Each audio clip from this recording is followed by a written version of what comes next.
What's going on, guys? Welcome to the official start of Comic Source. My name is Billy, and today we're going to be talking about WandaVision episodes 1 and 2. So episode 1, while short in runtime, gave us a little bit of information that we can call back upon for the rest of the series. While a 6-7 minute credit time is kind of annoying, it didn't really bother me too much, just because I knew going into it with a 30-minute runtime total that I wasn't going to be, there wasn't going to be too much in there for us to be able to chew on, So the episode opens with Wanda and Vision moving into their new home, and it all has a very thin veneer of happiness to it. You could see that there's something, we know there's something going on, and they know that there's something going on, but everybody is just comfortable with it. It's eerie. Let me explain. So the episode opens, they walk into their house, They have a fun display of Vision and Wanda's powers, where Vision's phasing through walls and different powers that he displays are shown using a sparkle dust effect on the camera. Thought that was kind of hilarious in my opinion. And then Wanda, when she broke a plate, rather than just using CGI to fix the plate, they just took the footage of the plate breaking, and then I believe that they just ran the footage backwards so that the plate would just come back together. It looked like, it's just giving it an old school feel. Kind of. But then we're introduced to the heart of the episode, where on the calendar on August 23rd, I looked that date up. I can't find anything that it could mean outside of just the fabric of the episode. And it's supposed to be an important date that neither of them know what it is, but both of them are pretending that they know what it is, typical. And then Vision leaves for work, and then we're introduced to our new side character, Agnes, who is played by Catherine Hahn. Sorry, I'm bad with names, so I had to look that up. But we're introduced to her character, who is called Agnes, but we all know her to be Agatha Harkness, which in the comics, I had to do some extra research for that because, it's not exactly my forte yet. We're getting there. But she is appearing to be Wanda's mentor in the comics, who, through Mephisto, she uses his soul to bring in her twin children, who I'm gonna go in deeper into that later in the episode. And then as well as that, she brings back Agatha Harkness from the dead. So I feel like she definitely has a larger purpose than what she's shown to be in these two episodes, which is just kind of like our guide through the town, showing the status quo of the town, who to know, who not to know, that type of thing. She's introducing us to everybody in the town, when I know she has to have a larger purpose, especially with the line that she has in episode 2 that I'll get into later. Then we get into Vision at work, and it's clear that this company that he's working for is specifically built for him, because they're just computing data that doesn't make any sense. He's clearly confused about it. He doesn't know what the data is. Nobody seems to know what it is. It's said later in the episode that we just measure inputs and outputs. Inputs and outputs of what? Nobody knows. When I was watching the episode, I had the thought maybe somebody is farming Vision for something, but I couldn't even know what that would even lead to. I have no idea, but I know that there's something larger at play there. Or maybe it could just be Wanda's subconscious building something for Vision that she knows that he would be good at, if that makes sense. And then we get into a Stark Industries toaster commercial, which I know we're going to come back to this because these two actors that are in this commercial appear later in episode 2 as well. And it has a really odd, eerie feel with just a lot of lingering shots, a lot of lingering close-ups on both of the actors that are just, it's meant to make you put off-putting. We're going to know that purpose a little bit later.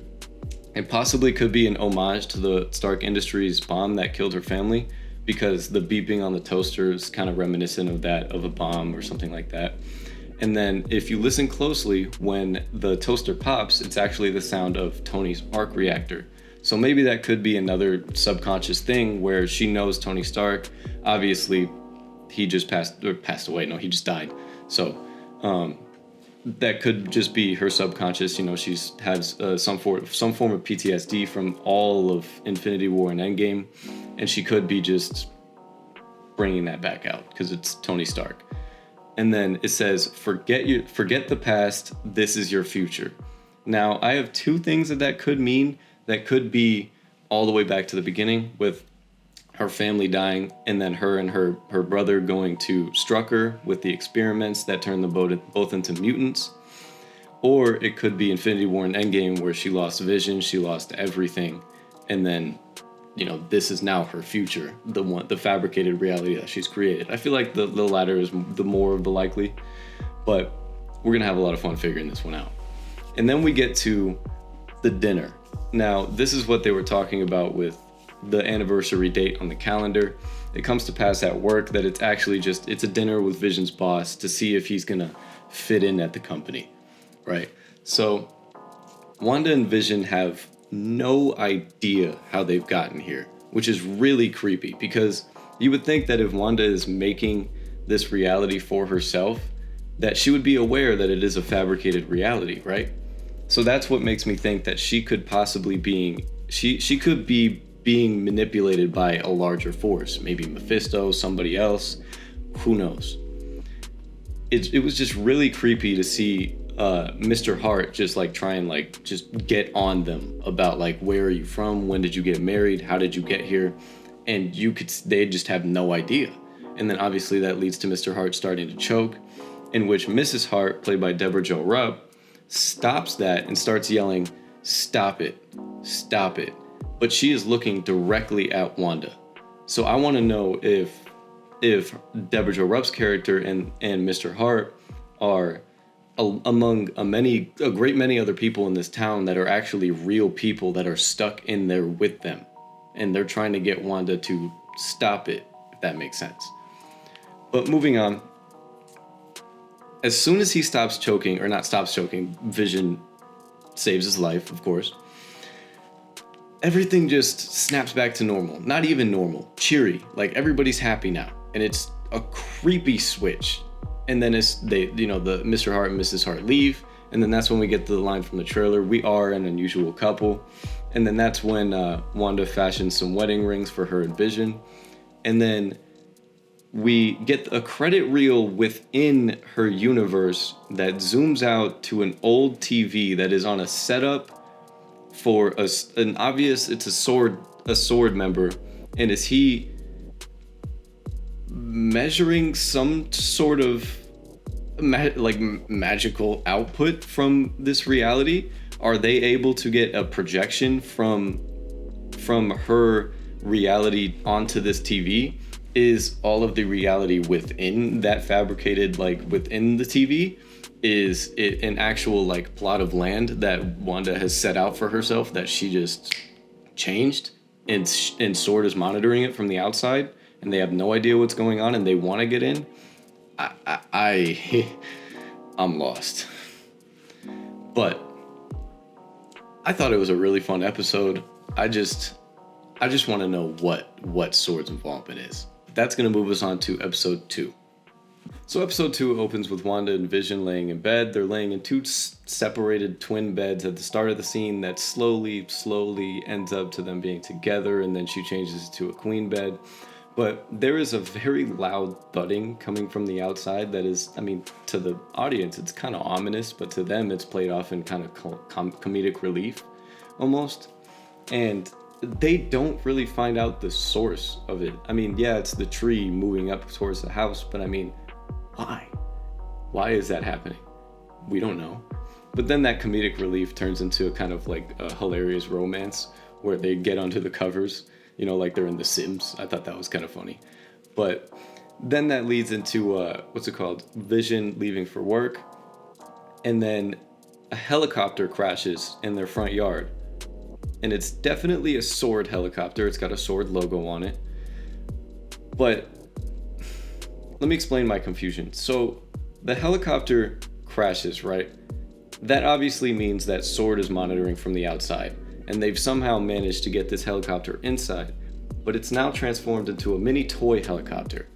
Is that another, I hate to say it again, but another piece of Wanda's subconscious just protecting her from this reality? Did she create this whole fabricated reality and then also change herself so that she wouldn't know, so that she would be more comfortable? Because I did read in the fandom that when she had to lose her kids in the comics, she changed her memory so that she wouldn't remember them to ease the pain. So that might be something that she's doing here. She might be altering her memory so that she has no idea how she got here, so that she can just try and fit in and enjoy herself. But I want to know why she picks up the toy and looks back at the house. Is she looking back at the tree? Did the helicopter hit the house? There's no damage that would indicate that the helicopter hit the house, but I don't know. It doesn't make any sense why she would be looking up back towards the house. There was nothing really odd about it besides the fact that that was the tree. I'm assuming that where she looked back at the house was the window where her bedroom is. But terrifying. And then that's another time where the veneer of comedy breaks, kind of like just like in the first episode with the dinner when she was yelling "Stop it!" Like the comedy just breaks and it turns eerie. I kind of like it. And then it breaks back into the comedy where Agatha, not Agnes, but I'm gonna call her Agatha, pulls up and says, "The star of the show." Now, this is obviously meant to be talking about the talent show that she's about to be going to, but I feel that could be a double entendre where a bigger force is controlling her in this scenario, and to them, she is the star of the show, and Agatha is working with them. Maybe she's scared of them and trying to get her to understand without maybe that larger force catching on. I'm not sure. That sounds kind of stupid out loud, but who knows? Moving on, we get to meeting Dottie, and this is where Agatha introduces us to Dottie. Says she's the one that kind of runs the town. You know, like if you want your kids to get into school, Dottie. You want to get into the country club, Dottie. You want to get a nice reservation, a nice restaurant, Dottie. Right. So Dottie's moving with her pack of women. She's just ganging down the block, right? And then we pull up to her meeting, a board meeting, community member meeting, whatever you want to call it. And that's when we meet Monica Rambeau.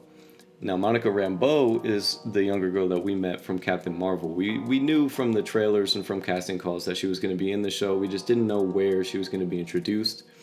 But she gets introduced, and she also doesn't know how she got there. She sits down next to Wanda, and she says something along the lines of, "I actually don't know what I'm doing here." And then Wanda kind of plays it off and says, "You know, I'm starting to feel that way myself." But I feel like that might have been a cry for help a little bit from Monica Rambeau, possibly, but who knows? And then okay, I had to handle my business serving breadsticks. You know what I'm saying? All right, but moving on. So then they move on into they further along in their committee meeting that they're having, and Dottie cuts them off, right, and says that like we need to get back on track. You know, like I'm irritated, she says, I believe. And then another member of the committee comes up to show her plan, and something goes wrong. She didn't look into the details. Dottie says the devil's in the details, to which Agnes returns, that's not the only place he is. The devil, it has to be Mephisto, right? And I've talked about Mephisto a couple times, but to go into him a little bit deeper, Mephisto is the comic book version of the devil, basically, just because he believes that if he manufactures himself to be kind of like or to appear like the devil, then people will just be scared of him. Like he rules an alternate dimension to which he calls hell or Hades, so that no matter where you are, if you know of it, you're terrified of it, basically. And then in the comics, Scarlet Witch used his soul to create her twins, Wiccan and Speed, as well as reanimate Agatha Harkness, her mentor, who, like, I don't know, I just feel like the devil's really in the details with this one. Like, he has to be there. And then that leads to Dottie choosing Wanda for her cleanup during her party. And Wanda says, I feel like we got off on the wrong foot, and tries to rekindle their relationship during a conversation. And then everything kind of gets cut off. You know, that veneer of comedy goes away once again. And that's when we see Jimmy Woo, who I believe it to be Jimmy Woo, come through the radio and say, "Who's doing this to you, Wanda? Who's doing this to you?" But I really do believe that it's just Wanda doing this, but she just might not be aware of it, right? And then that's when Dottie kind of breaks through as well and says, "Who are you?" And I feel like Dottie might just be in the same situation as Deborah Jo Rupp's character, where she might also be trapped in this alternate dimension as well. And it was just terrifying because as soon as that scene ends, she breaks her glass and then cuts open her hand. And then when Wanda comes to help her, that's when it snaps back to comedy. It's eerie. It's terrifying. But then that cuts into a Strucker watch commercial. And when I saw this, I said, oh, okay, we're getting interesting now. Because Strucker is one of the tippity top members of Hydra, or was. Rest in peace, I guess. But when he was in Hydra, he obviously manufactured Wanda and her brother's creation into enhanced, but now mutants, since Disney owns Fox, thank God. But then it has the tagline in that commercial, "He'll make time for you." And I'm not exactly sure what that could mean, but I know it's something that we're definitely going to want to look back upon. So I just wanted to say it's, got to remember it. But the only thing that you definitely want to remember from this is that it's the same actors from the commercial that was in episode 1 with the Stark Industries toaster. So I feel like maybe every episode they'll have one of these commercials, and then as we get more and more and more, we'll be able to piece them together maybe. I don't know. But moving on to the talent show. Meanwhile, Vision decided to chew a stick of gum, to which it went down his throat and got in his gears, messed him up, made him what I call gum drunk. And Wanda tries to tell that gum drunk Vision that she is lost because of what just happened with Dottie and the radio and all of that. And Vision obviously is just, he doesn't know what to do. Like, he can barely even understand how to finish a sentence right now. And then, what's it called? It is possible that she created this universe and is unaware, or somebody maybe might be using her powers to create this universe around her, and she is obviously still unaware. But then the talent show starts, and Dottie and the crowd say something like, "It's for the children." And this is within the episode setting something up for the ending. But as to my friends pointed out, Hitler did say, "He alone who owns the youth gains the future." And obviously Strucker works with Hydra. Hydra is a rogue Nazi division. So, I mean, that could be a possible, deeper meaning to that. They could just want to be tying everything together. But then that just has, just a nice, hilarious scene where Vision tries to show everybody that he's actually doing real magic with his phasing and his levitation and all of that. But Wanda just manufactures like a reason for why that would be plausible. And honestly, it got a real laugh out of me, to be completely honest with you. But then they go home, and that's when "For the Children" is repeated, and then the camera zooms out, and then we find out that Wanda is now pregnant. And as we know, that's going to be Wiccan and Speed when she decides to give birth. I'm assuming next episode there's going to be like sort of a time jump into when they're born. Maybe they'll be toddlers, or hopefully they'll just be 9-10 years old or whatever, and they'll be able to have some dialogue. I don't know. I feel like that's going to be really fun. Wiccan is Thomas Shepard. He's more of, from what I was reading earlier today, he's more of like a brute strength kind of, even though he also can run at Mach 4. William Kaplan is Speed, and he's just more of your like speedster, like nonstop, like no punches thrown, just speeding through everything, right? And then once they realize that she's pregnant, there's a bang outside, and then they go to investigate to where a beekeeper that we saw in the trailer comes out of the manhole, and on his back is another sword logo. So this could be just a second attempt, the first attempt being the helicopter, and then the second attempt being this man coming into the manhole, of Sword trying to penetrate this fabricated reality. And then that's when Wanda says no and rewinds it to where they were back in the living room. And then they do the same dialogue over again, but it's more tense. Like, her delivery is a lot more She's holding it back like a little bit more. She's a lot more scared than before. Before it was a lot more like joyful, happy, and what's it called? Then Wanda creates a world with color, and I tried to watch it again just to see if it was an actual time jump, but I didn't see anything that would indicate that they just jumped to like the 80s or the 90s. That might be happening in the next episode. I feel like that's definitely where we're gonna be when we get there. That might be the Full House references that we saw in the trailer, but man, I really enjoyed these. Honestly, like I've been seeing a couple people that didn't enjoy it. I've been seeing a lot of people did enjoy it as well. But yeah, let me know what you guys thought in the comments. Like and subscribe if you enjoyed. Stick around for next week's episode. Peace.